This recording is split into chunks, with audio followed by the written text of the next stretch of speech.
Good? Rollin. Ladies and gentlemen, thank you so much for coming to this panel. I'm thrilled.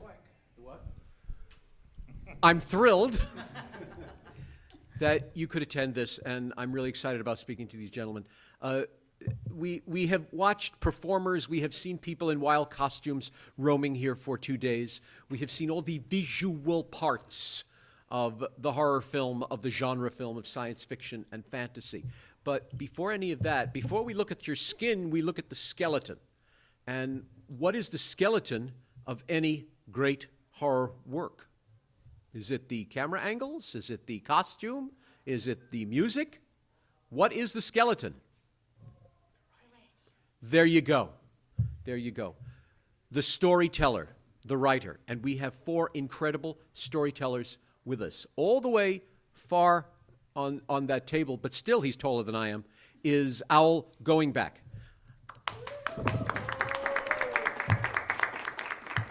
Owl Goingback is one of the few, and he is one of the leading Native American horror genre writers. His work is so vivid that, and he'll probably tell the story at some point, of a video game company, or no, was it a toy company? Video game company that decided to take his characters from one of his book and make them a video game, and thought they didn't have to pay him any rights because it was so vivid and so real. They thought it was a natural Native American legend and did not have royalties attached to it. Next to him, from outer space, is John Skipp. The term Renaissance man is used abusively, from what I've discovered, because when you meet real Renaissance men, you know what they are like. Skipp has written musicals. He has written and directed and produced films. He was in a band. He was a rock star. He wrote a musical about my favorite adult movie, and he is also a prominent and celebrated author. And the first time I met him was now about 2 or so years ago, and to prepare, I read one of his stories. Now, I'm not scared, but I read a short story of his about the vengeance an audience took on a clown. Depresso the clown. Thank you. And I closed the book after that, and I could not sleep. So when, aside from The Renaissance Man being a great title for him, Master of Horror is another one. Next to him, looking ever so coolio, is Vincent Vena Cava. As coolio as he is, his work is hot, it's frightening, it is intricate, and he understands his audience beautifully. He writes novels, he writes short stories, and he has published his own comic book, which you can find on his table here at FearCON. This is an individual who understands the audience and knows how to scare them. Finally, at the end here, we have my buddy Rollin Jewett. Rollin is another multi-talented individual. He writes books. He writes short stories. He wrote the screenplay to Carmen Electra's first movie, American Vampire, which starred Adam West. He has some interesting stories about that, which made me blink when he wrote them. Rollin also has the distinction on this panel that he understands live theater also. I met Rollin many years ago when he was working on one of his stage plays, and recently one of his plays, called The Big Dream, which may as well have been a horror movie when you look at the subject matter, reopened one of New York's theaters. The Abrams Arts Center reopened with a Rollin Jewett play. So on many coasts, he is the man. I'm not going to blab and blab and blab. I have one question, and then for this panel, and then I open it up to all of you, because the words that they give are worth gold. Gentlemen, we're at a horror film convention. Everyone here is dressed in some costume or wearing a T-shirt. They all have their favorite horror film. They all have their favorite horror character. So we've been saying horror, horror, horror this whole weekend immensely. What does that word mean? Who are you asking, man? All of you. Gentlemen, please include yourself in that. And pick up a microphone. What does horror mean? What does the word mean? We're all saying we love horror films, horror stories, horror characters. What is horror? I think horror is whatever scares you. Everybody has their own ideas about what scares them. It can be a great big shark. It can be a faceless bugaboo, like John Skipp says. Yeah, a Michael Myers, or it can be a supernatural creature. It can be something psychological that just frightens the hell out of you. Things that go bump in the night, the monster under your bed, whatever it is that scares you, to me, that's what horror is. Horror should be surprising and unexpected, and it should be different for everybody, I think. So, What's your horror? my horror, I tend to be afraid of maniacs, people who I can't understand. When I read stories in the newspaper or watch the news, and people who are out there doing things that are unfathomable, that to me is horrific. So that's the scariest thing to me, is somebody that you can't understand their motivations for wreaking violence on people, and not to be too serious about it, but that's what horror is to me. And to get into the mind of somebody like that would be a very difficult task for a writer, but there are writers up here who would be able to do that. I've tried to do it. I've been an actor in the past, and I've tried to put myself into the mind of a killer in several of my stories, and it's been a very interesting prospect to do that, and to do it convincingly is very difficult. So that's my answer. For me, horror it's a lot of things, but it's the manifestation of a lot of different feelings. Not just what scares me, but what pisses me off, what frustrates me, what disgusts me, what saddens me, what makes me anxious. I think about all those things when I'm writing, and then I try to manifest it in prose form. And sometimes it takes the form of a big scary monster underneath the bed, or sometimes it takes the form of a ghost. But to me, there's always a message behind the horror too. And when it's done correctly, that message is really makes you think about the bigger picture. Makes you think about those things that frustrate us, that disgust us, that upset us, and lets us relate these big scary monsters and these ghosts in these Victorian houses back to our real lives, and relate them back to our real life situations and the things that we see on the news and the things that we experience at home. So to me, that's what horror is. It's the manifestation of these real life things that we experience every day. But that's also why it's fun, because it's fake. It's the fiction part. It lets us forget about all of that. Well, not forget, but it allows us to cope with it a little bit easier, because as bad as our real life situations are, at least there's not really a big scary monster under our bed trying to eat us alive. So you say. You haven't been to my house lately. Okay, so I agree with basically everything that has just been said here.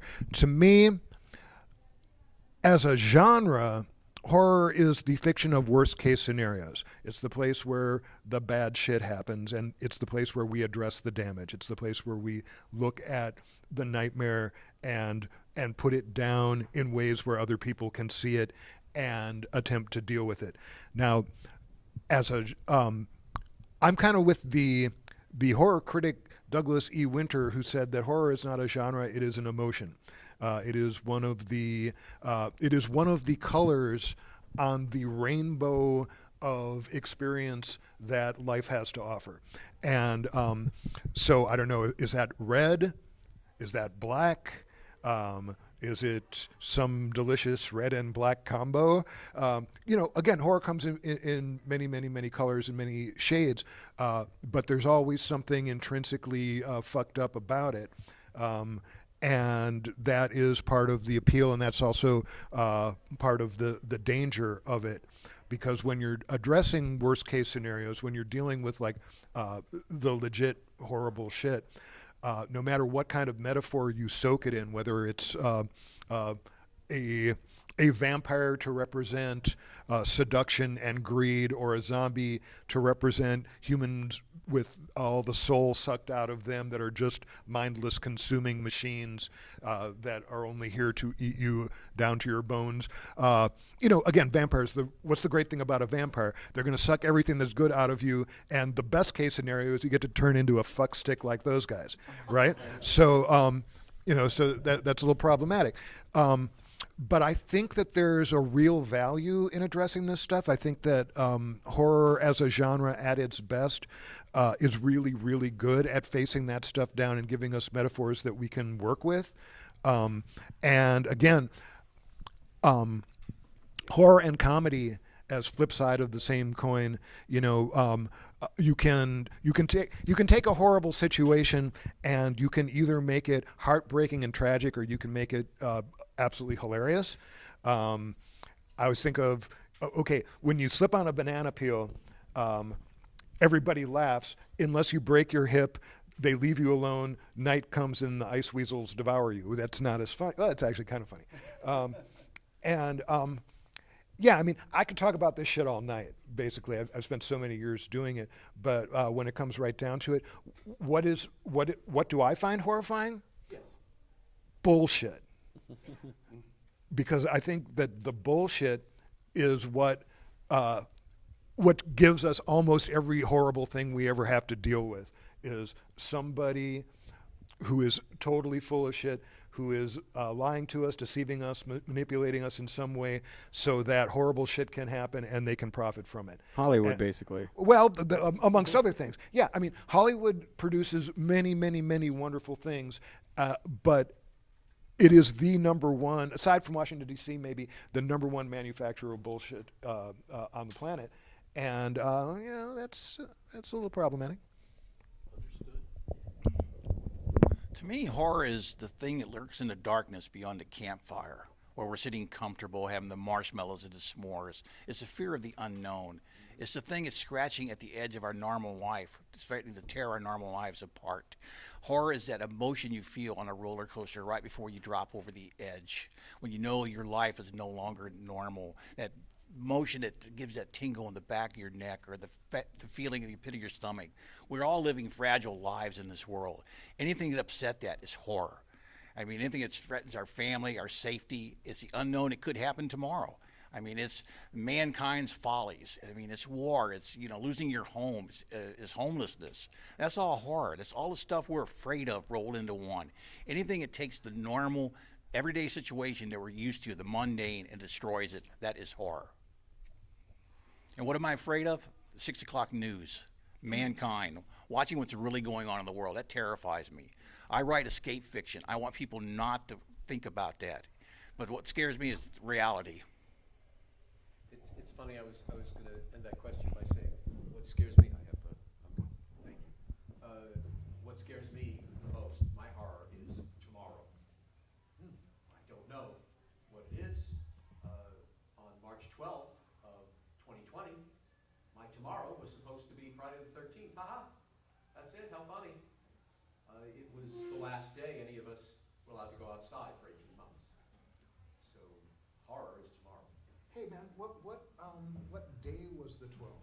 Was that That was Thursday. Was it Thursday or Friday the 13th? It all began on Friday the 13th. That is fucking nuts. I just gotta say. We were in a horror movie. Anyone have any questions for our authors? I dare ya. There's two.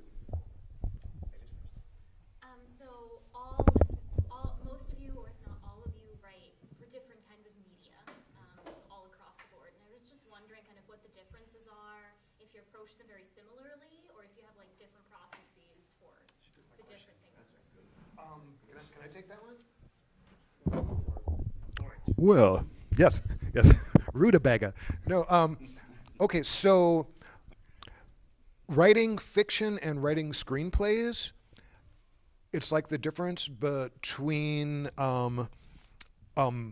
writing an epic poem and writing a haiku.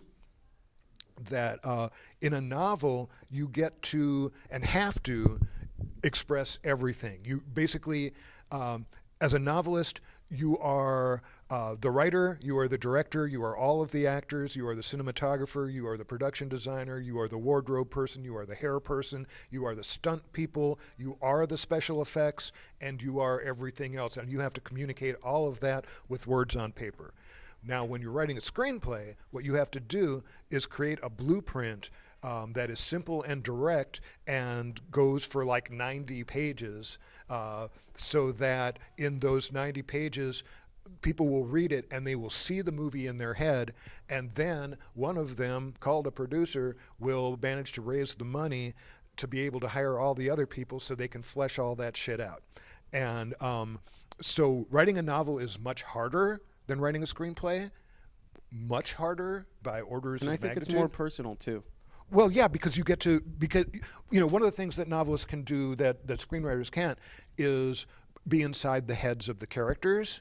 So you can live in their experience, whereas in a screenplay, what you're trying to do is create a blueprint by which, again, a producer will raise the money so you can bring all these people together, and then an actor, by saying nothing with just their eyes, can communicate the internal experience that those pages and pages of internal dialogue will do in a book. So you're kind of spreading the wealth in that sense, unless you're the writer, producer, director, and star, like some people I know, and then you're tackling all of those things. But in a nutshell, that's the difference. Yeah, I've written prose fiction. I've written for stage. I had a show that toured the country. I've written comics, and I've written screenplays. And to me, just like what John was saying, writing prose fiction is 100% the most intimate. It's my heart to you. And just to kind of repeat what he was saying about the screenplay, you know, your audience is not the audience. It's the people with the money that say, "Hey, this was pretty good. We can give you some money. Maybe we'll make something." And then it's out of your hands. Comics. I'm not sure if anybody here else has written. Oh, you have. Yeah. I also don't know what your like level of control over the comic was with the art and stuff, but I was like the boss, the big boss when I was doing it, and it was Like a really long screenplay. yeah. Art is exactly what I want. Yeah. When you write a comic script, there's like no right way to do it, but the best way I think is you get very, very descriptive, and you tell the artist what you want. It really depends on what artist you're working with. If you've got one guy and that's just not how he works, you give him kind of like sort of bullet points about what you think there should be, and he can knock something awesome out. Then then he sends you back the pencils, and you approve it or whatever. You find out how they work, and then you Yeah, give them. you have to work with other people to create a comic. Yeah. I mean, unless you're multi-talented and you can draw too, which I wish I could. I'd save a lot of money on art. And then with stage, the guys that have written for stage, it's the actor's interpretation of your script is what the audience is getting. I've never directed anything, so It's really fun. yeah, I want to boss people around. That's really fun. That would be really fun. But yeah, writing for me just basic prose fiction. It's so personal because there is no filter. I mean, there's editors, there's beta readers, but for the most part, there's no filter between you and your audience. I guess poetry would be the most raw. Well, but poetry is very rarely narrative. Yeah. So, Well, you know, yeah. in that sense, poetry is like music, which is also like an immensely personal way to communicate with people. In some ways, I think the most personal because you feel the emotion even before your brain starts processing it because you feel it in your nerve endings, you feel it in the beat and stuff.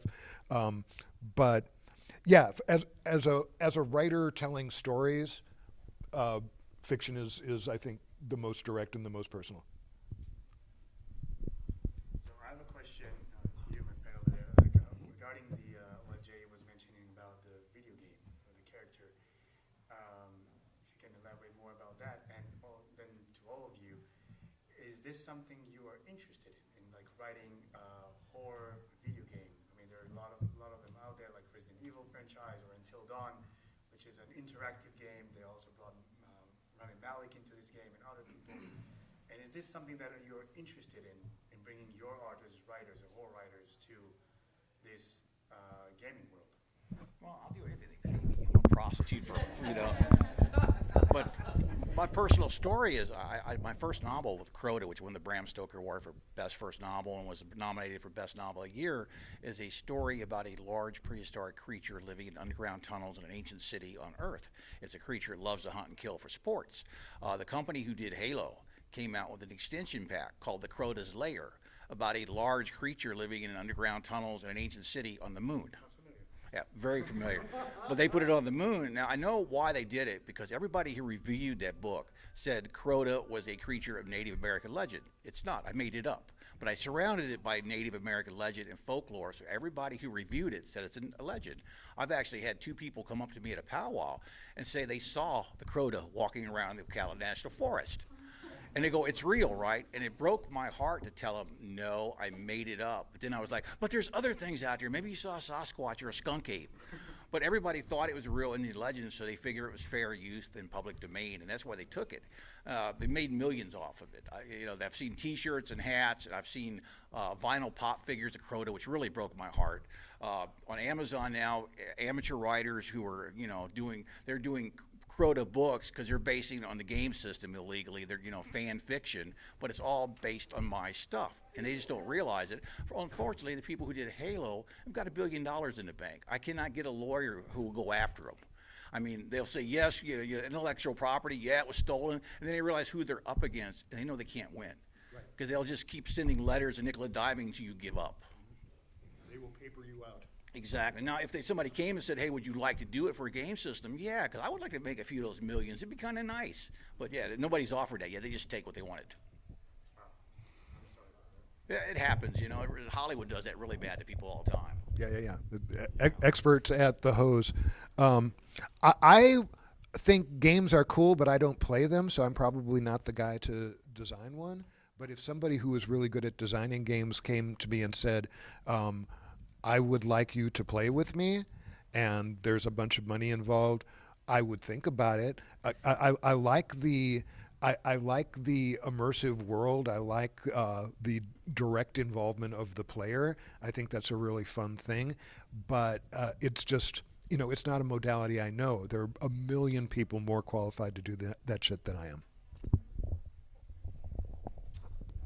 Yeah, I go along with that. It's not something that I'm looking to do, but of course, like the other writers up here, there's a price on everything. Somebody came to me with a check and said, this is what we want you to do. We want you to build a world and create characters and, create something that's immersive. And I would say, sure, just tell me what you want and I'll try to produce it for you.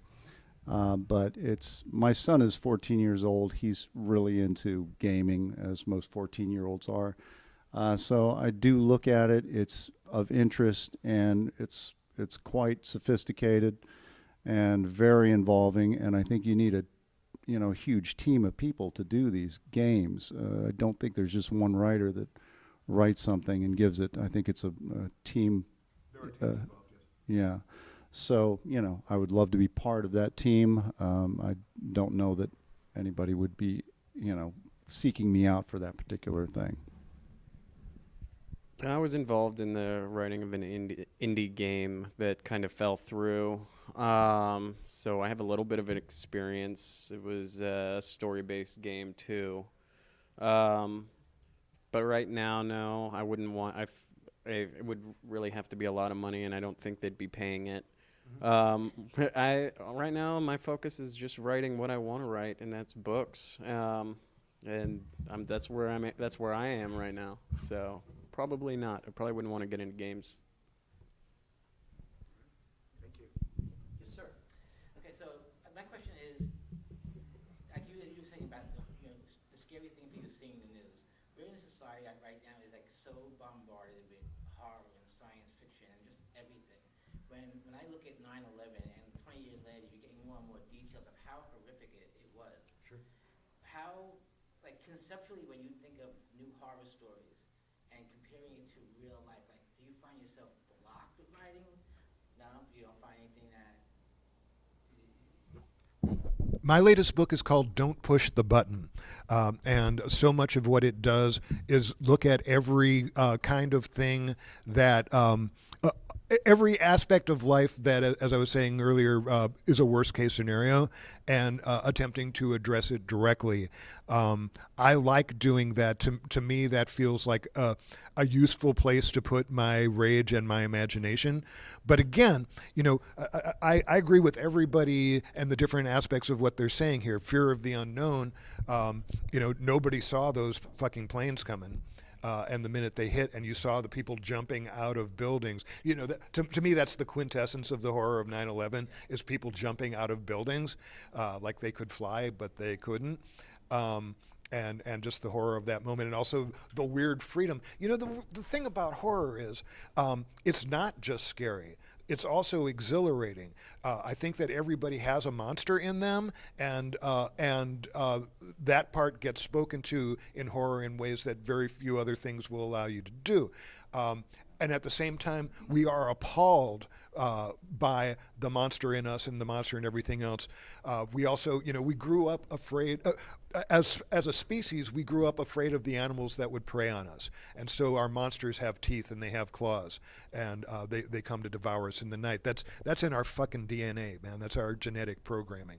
So it's a big, wide playground in which to play. And again, I think horror is just one of the colors. If you want to address life as it actually is, you got to address the horror, but then you also got to address the love, and you have to address the humor of the situation. You got to address all these things, and if you do that, then you have a fiction that is alive and germane, that is pertinent to the life that you actually live. You got something to fucking say. That would be my take. Sorry about that. Other questions? Yes, sir. I'm a writer myself, and I just want to know how you guys, the process when you guys go through it. Do you guys tend to lose yourself in your stories, and when you come out at the end of it, do you feel emotionally drained as well? I mean, I usually do when I get through it. I feel fucking relieved. Like I just took the world's biggest shit. I hear that. Man, when you have a story, it just eats at you. At least that's how it feels for me. It eats at me. It eats at me. It eats at me. It's like some little brain worm just in there, just gnawing on my cerebral cortex. Yeah, and you got to. But you don't get that relief. It's always there. You don't get that relief until it's done. This day and night, when you close your eyes, when you're in the shower, when you're with your lady in the bedroom or something. It's there. It's fucking there. And you don't get that, you only get that relief when it's finished. And then that relief is only temporary because then another fucking one hits you in the head. And you got to write that one. Usually when I do a novel, I get into the story because I'm seeing it in my head. I don't always, even though I've done an outline, I've got a pretty good idea how it's going to go. The characters take over, and I'm along for the ride. I'm watching them. I'm enjoying the story. I'm very superstitious. I won't write just for fun. John died, because in my brain, he's died. I've ruined the story. So I'm writing that roller coaster with them to the very end. And when I'm done with the book, I walk around weirded out for like 3 days because I don't want to leave that world. I just spent so much time and invested so much detail in my life into it. My wife comes around like, leave me alone, don't talk to me, my head's messed up. But I've enjoyed that ride with them, and they've given it to me, so I'm rewarded that way. But yeah, it takes about a week to recover from it. We're all different and we're all weird. Well, you know, I write poetry, I write screenplays, I write short stories, I write songs, I write, you know, everything that you can write, I write it. And to me, the story dictates how it wants to be told. If it's, I know instinctively in my head, because I've written enough, whether this idea is going to sustain a screenplay, or if it's meant to be a 10-minute play. You know, the idea itself is how you manifest that idea is the medium that it's going to take, the form that it's going to take. So it's so many different ideas create, you know, where you want to go with it. So when I'm finished with something, I wait a little bit of time because I have to digest what I just did, and then I move on to the next thing. And it feels good to have something out there and finish it and submit and then move on. Now, yeah, I don't think that I answered your question in terms of how I feel when it's done, because I'm the kind of person who has like a bunch of creative burners going at all times, and I have to like push one to the front, and that's the one that I can focus on. That's the one that's at a high heat. If I put that much heat on any of the other ones, they're all going to burn while they're waiting. And when I'm done with that one, I'm like, great, cool. Now I can move on to the next one. And if I have to grieve the loss of characters or the loss of being in that world, then I do that. If I want to throw a party, I do that. You know, every work has its own very specific emotional relationship with you. And yeah, so you respect it for what it is, and then you move on to the next one. And but one of my mottos is, I want to enjoy this, so I want to come out of the experience happier than I was when I went in, and then I want to go into the next one that's going to make me happy too. So yeah, man, giving yourself things that you're excited to do is like the best, and then you get to go and do another one. So that's kind of how I treat that. Like I'm on this adventure where I get to do this cool thing and I get to do that cool thing, and every time I tick one off, it's like, you know, it's like chef kiss. It's a catharsis is what you feel at the end of it. Yeah, it's an exorcism, really. I got that out of me. Now I can move on to the next, you know, demon. You basically answered a question I was actually going to ask, is like what do you feel inside when you write? I think I've heard myriad answers to that. Other questions? Yes, ma'am. Do you have a favorite type of horror genre you love to write about? Like a specific type of monster? I don't write about monsters necessarily, but the type of stuff that I write, if you call it horror, is more like along the lines of Twilight Zone episodes. They're more mystery, suspense, psychological mindfucks type of thing. Surprise endings, I like twists and turns. I have written a couple of screenplays that have monsters in them, so I do like supernatural characters, mythological characters, but I like the psychological aspect of those characters as well. The whole duality of man and you know, the Jekyll Hyde, the beast within. Those are psychological aspects that I like to explore in main characters. So that's what I enjoy. My favorite stories are the ones. Writing is therapy, I think, for all of us. Not every story we write is therapeutic and for us. Sometimes we get paid to write other things. But my favorite stories are the ones that are a reflection of what I've been going through in life. You know, I think I wrote a story about being alone on Christmas. You know, I wrote a story about being insecure about my art. So like my favorite ones are the ones that were basically just therapy for me. Stories that I wouldn't, even if I never put them out, they're stories that I would have written because they helped me cope with those feelings. And then to be able to get to share them with other people, it's scary, it's terrifying, it's exhilarating too, though. And it feels wonderful when people respond well to them. Yeah, it stings when people, don't like them, but then you just say, "Oh, that guy's just an idiot." What does he know? Or it's just like, well, I guess that one wasn't for you, you know. Okay, so I have never really thought about that as I go into writing something, but as I look back over my work, I realize that probably two of the main threads have been deal with the devil stories, where something comes to tempt you and it's going to take you away from your best self, and if you go with it, or it is tempting other people and taking them away from their best self. For some reason, I spent many years cycling through those kinds of stories. These days, I'm mostly writing about fractured selves and the sort of again, the sort of Jekyll and Hydean aspects of us, because we contain multitudes, right? And some of what we carry around with us is going to take us in beautiful directions, and some of what we carry around in us is just made of hurt and damage. And the attempt to reconcile the opposites and become a whole person, I think, is the thing that I find myself writing about most.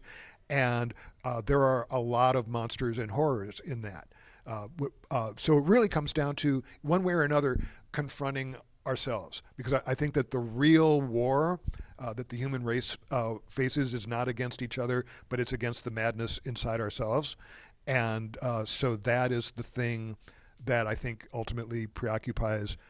That's the firmament from which all my shit springs.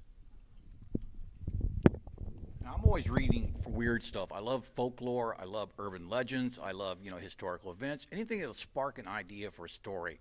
I love monster stories. I love the traditional, thing from the darkness terrorizes the family. But I'm always looking for a unique spin on that. I've done a lot with Native American culture and folklore. My book Darker Than Night was inspired because I was reading a book about this lady in Spain who had stains forming on her kitchen floor, on the tile floor. And as the stains darkened, they turned into faces. They dug up the tile floor, replaced it. Same thing, stains darkened, turned into faces. They dug up the entire concrete, and they found out her house was built over a medieval cemetery where people were buried from the Inquisition. And the pictures of these faces were incredible. And I thought, what would I be doing if I'm sitting there having my cornflakes in the morning? I look down and see these freaking faces looking up at me. So it inspired the story, and I tied it in with Hopi legends, because the Hopi believe that we live on the 4th level. There's 3 levels below us, and we came up from the 3rd level through an opening called a Sipapuni.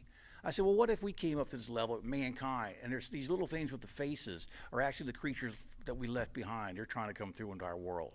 Yeah. So I got to combine legends of stuff that happened. Reality is this lady in Spain with Indian legends. It all worked out. It gave me a new spin on a new creature that I could use. I love that. It was fun. It was That great. Cool as hell. Are you the kind of person who sees faces and shit all the time? I do. Yeah. I wrote a poem about it called Faces. And if you look at anything long enough, you can see faces. That was the poem. Well, part of the book was the creatures were shadowy creatures out of the corner of her eyes. And a lot of people freaked out reading this book because they're reading the book and we see stuff out of the corner of our eyes. So in your living room late at night, midnight, reading a scary book, and you'll see something. It's like, did I see that? So that was the whole concept. These creatures were little shadowy creatures we only see from our peripheral. I had a friend of mine who was quite religious, and he said, those are ghosts. They're all around us, and every once in a while they come close enough to look at us that only in the corner of our eye can we see them, and when we turn, they disappear. So that's very cool. Chickens. Thank you. Other questions? about reviewers, because I write reviews on Goodreads. I used to have a book review blog, so I love novels. And I just wanted to ask about your relationship with kind of, do you read your own reviews? Do you stay away from them, like, at all price? Like, how does it work for you? Like, what is your relationship with that? Okay, because I've probably been at this the longest. When I was younger, I took them very personally. There was a situation, my second published novel, which was called the Cleanup, and it was about sort of a supernatural New York City vigilante story about somebody who realizes that he has the power to fix things, but horrible consequences would come as a result. And it was an extremely violent, extremely brutal, really kind of heartbreaking thing. And there was this one reviewer, this major reviewer, who said, this book is an assault against the reader, an experience I recommend to no one, a brutalizing book with no compassion and no redeeming social value. I felt that this book was full of compassion, and I was going to those brutal places for what I thought were extremely good reasons. I was furious at this thing. So then I wind up at this convention, and the reviewer is there, and I'm like, oh, and I start to move toward him. And Douglas Winter, the critic I was mentioning earlier, and his wife did the coolest thing. Douglas Winter, who's about 6'5", and therefore substantially taller than me, stands in front of me and starts talking reason, while his wife, Lynn, who's about 2 or 3 inches shorter than me, starts massaging my shoulders. And they calmed me down to the point where I wasn't going to go and just like blow into this motherfucker. And then about an hour later, I wound up at the bar, and he's at the bar, and I'm like, dude, can I buy you a drink? I would like to talk with you for a little bit. So I bought him a drink, and we talked, and I explained to him how much his review hurt me, and he explained to me how much my book hurt him.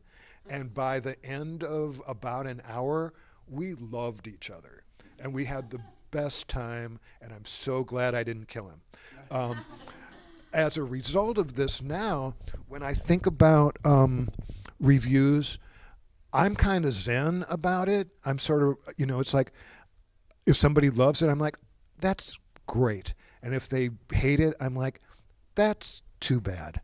But I don't take it personally. If they say something that, if they call me on some shit that I was not aware of, and they point out something about my book, and I go, oh my God, they're right.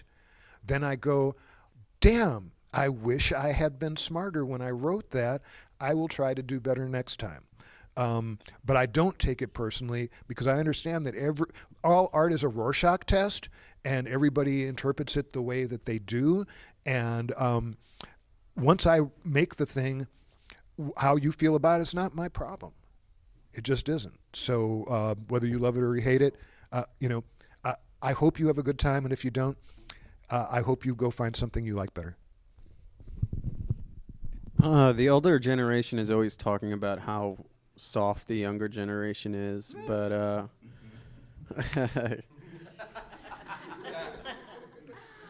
like, y'all have no idea. Before I was ever published, I got my name out on YouTube, and that is the most toxic place. The comment section in YouTube is the most toxic fucking thing you've ever seen in your entire life. And I got a pretty decent following. My stories would get like 100,000, 200,000, close to 1 million hits. And, so people started to know who I was. So I read the comments, and people are like Vincent kills kittens in his free time. There's like all kinds of shit. I wrote a story about a guy that murdered his wife. And there's this whole conversation. A bunch of people are just like, well, this is why Vincent hates women. This is just like these are a bunch of idiots on an internet forum are talking trash about. So I'm so numb to like the actual reviews I get on like Goodreads or like a book reviewer or something like that. I don't care if a book reviewer hates my book. At least he's not like accusing me of hating women or killing kittens or something like that. But what if they do? They What do if- hate my what book? if they do accuse you of hating women and killing kittens with them? Oh, well, I mean, I would probably say something, but I have never had a situation like that. Yeah. And I think that's the thing. I think a rational person isn't going to read my stuff and think that. Right. But on the internet, like on internet forums, anybody can say anything they want. Yeah. So somebody with like journalistic integrity probably isn't going to at least publish that opinion No. based off of my work, my body of work. Did I mention my that I dislike bullshit? I think I mentioned it. The internet was a mistake. I laughed very hard. You made me remember the very first professional review I ever got as a director, a stage director, was in the New York Times, and it was for a musical I did off Broadway. And the review said the play directed by J. Michaels was not dull. Now, up until that point, every review I had ever gotten, I was like John Skipp. Every word I would analyze. What did they mean by that? What did it? But when the New York Times wrote the play directed by J. Michaels was not dull, it gave me such a laugh. I laughed so hard because I imagined the marquee in front of the theater. Not dull, New York Times.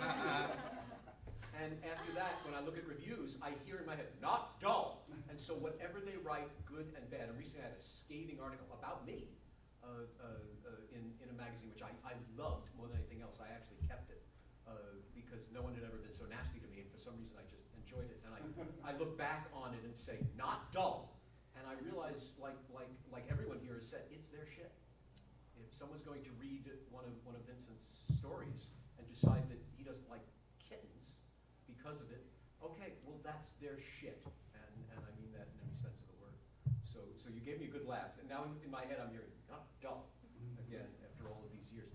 We have time for one more question. Does anyone have one more question of these distinguished gentlemen? I do have one more.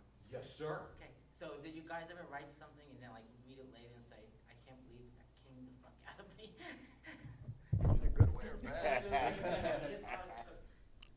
All the fucking time. And yeah, no, it's what's really, really interesting, especially the many, many, many years that I spent writing drunk. And then, He means that's a character named Drunk. no, it would be amazing. And then I would go back and I would read what I wrote, and I said what? But fortunately, I'm very lucid drunk, so I if I write something and I don't like it, I sure don't publish it.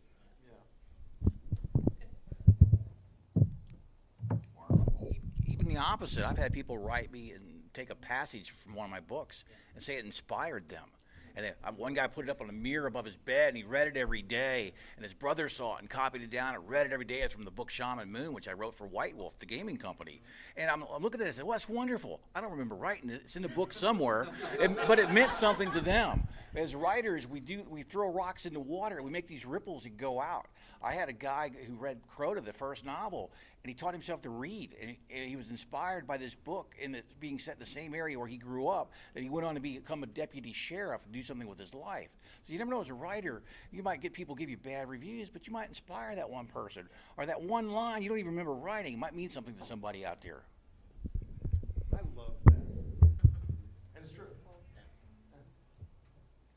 Sometimes I write something and I'm like, this is money. This is incredible, and nobody cares.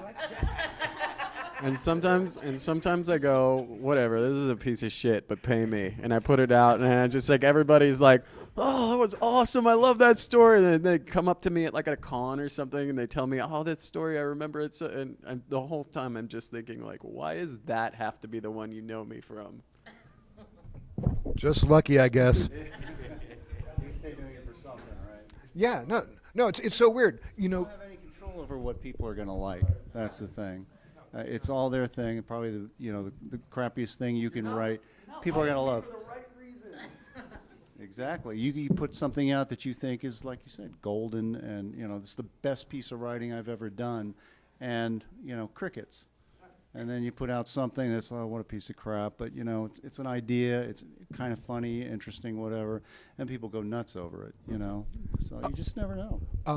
Christoph Paul, one of my editors at Clash Books, who's publishing my new book, he posted something on Twitter this morning where he said, because he's a novelist and a songwriter, and he's like, writing fiction, sit with idea for 4 to 6 years, rewrite it 4 to 6 times, do many drafts, argue with your editor, argue with your agent, have it maybe published to mixed reviews. Songwriter, accidentally play an A minor chord coming out of a C. Song comes in 5 minutes, everybody loves it, you make a bunch of money. It's, you know, it's absurd. The whole thing is absurd, and that's awesome. Anything else from our audience? We sit here and we honor, like I said at the beginning, we honor the Spielbergs because of the magic they do with the camera.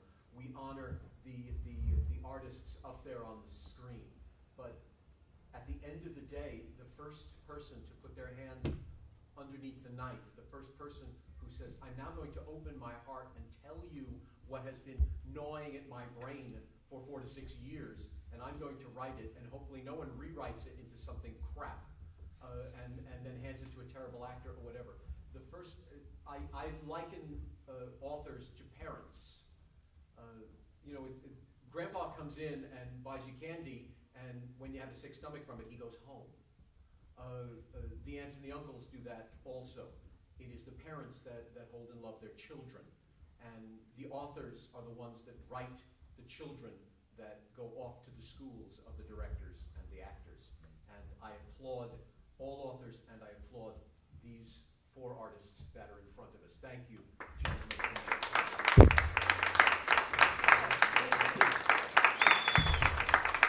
They all have tables out there, and their books are there. So all the things that they've been telling you are in their books. Go buy their books. Thank you. My books are all gone, but I'm selling signed goldfish crackers for $5. And he's doing it drunk. That's the character. Lucid drunk.